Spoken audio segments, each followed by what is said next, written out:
नमस्कार। क्या आप जानते हैं कि हमारे देश में बड़ी संख्या में प्रमुख मंदिर मुक्त नहीं हैं। वे कानूनों के अंतर्गत सरकारी नियंत्रण में हैं। एकम सनातन भारत एक राजनीतिक दल ने मंदिर मुक्ति को अपने सख्त सिद्धांतों में सम्मिलित किया है।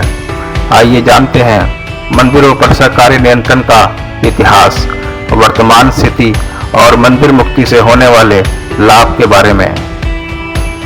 अंग्रेजों के भारत पर कब्जे से पहले तक मंदिरों के संचालन रख रखाव का दायित्व वहां के स्थानीय हिंदुओं पर ही होता था। सांस्कृतिक कार्यक्रम, सामाजिक गतिविधियों, कला, शिक्षा, स्वास्थ्य, धार्मिक अनुष्ठानों का प्रमुख केंद्र मंदिर ही होते थे।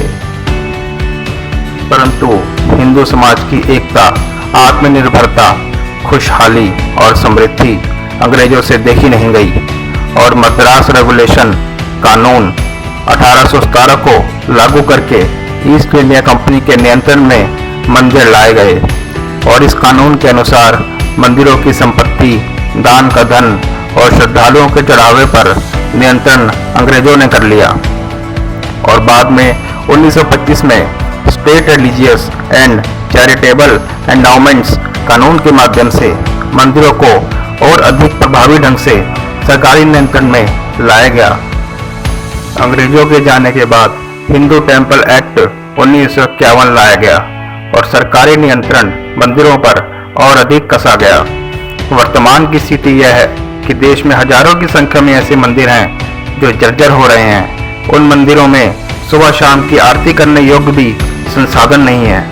2000 वर्ष प्राचीन ऐतिहासिक मंदिर भी खंडर बन रहे हैं।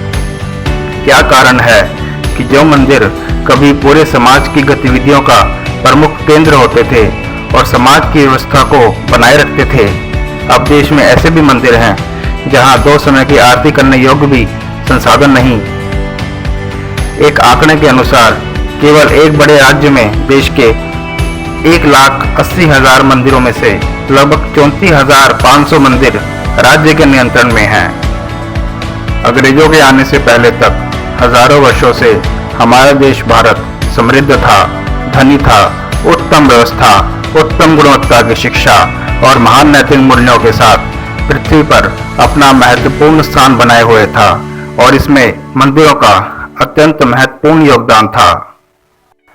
मंदिरों का नियंत्रण हिंदू समाज के पास वापिस आ जाने से समाज की अपनी ही एक व्यवस्था, सिस्टम होगा जिसमें मंदिरों के दान के धन का सदुपयोग, समाज में उत्तम व सस्ती स्वास्थ्य सुविधाएं, उच्च गुणवत्ता की शिक्षा वाले सस्ते शिक्षण संस्थान बनाने व चलाने में होगा।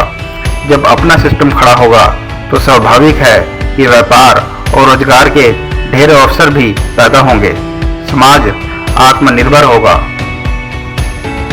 और आपने देखा होगा कि देश में कई मंदिरों में दर्शन के लिए शुल्क देना पड़ रहा है। वीआईपी कल्चर है, तथा कथित वीआईपी लोगों को स्पेशल मौका मिलता है दर्शन करने का। मेरा व्यक्तिगत विचार है कि भगवान के द्वार पर केवल एक ही वीआईपी हैं और वे हैं भगवान स्वयं। भगवान के द्वार पे तो हम सब साधारण मानव हैं। एकम सनातन भारत दल के अध्यक्ष श्री अंकुश शर्मा एक योग्य और कर्मठ वकील हैं। उन्होंने अपनी पार्टी के सख्त सिद्धांतों में मंदिरों की मुक्ति को विशेष स्थान तो दिया ही है और इससे पहले से ही वे जम्मू कश्मीर के हाई कोर्ट में वैष्णो देवी मंदिर की सरकारी नियंत्रण से मुक्ति के लिए केस लड़ रहे हैं। वैसे यह कहना अतिशयोक्ति नहीं होगा कि एकम सनातन भारत पहली ऐसी राजनीतिक पार्टी है जो जिन मुद्दों पर चुनाव लड़ना चाहती है उन मुद्दों पर वह पहले से ही धरातल पर काम कर रही है। संभवतः इसी को कहते हैं शब्दों से अधिक कार्य बोलता है। ऐसे ही महत्वपूर्ण मुद्दों पर जानकारी और न्यूज़ अपडेट पाने के लिए हमारे चैनल को सब्सक्राइब कीजिए। वीडियो लाइक शेयर करके हमारा मनोबल बढ़ाइए। धन्यवाद।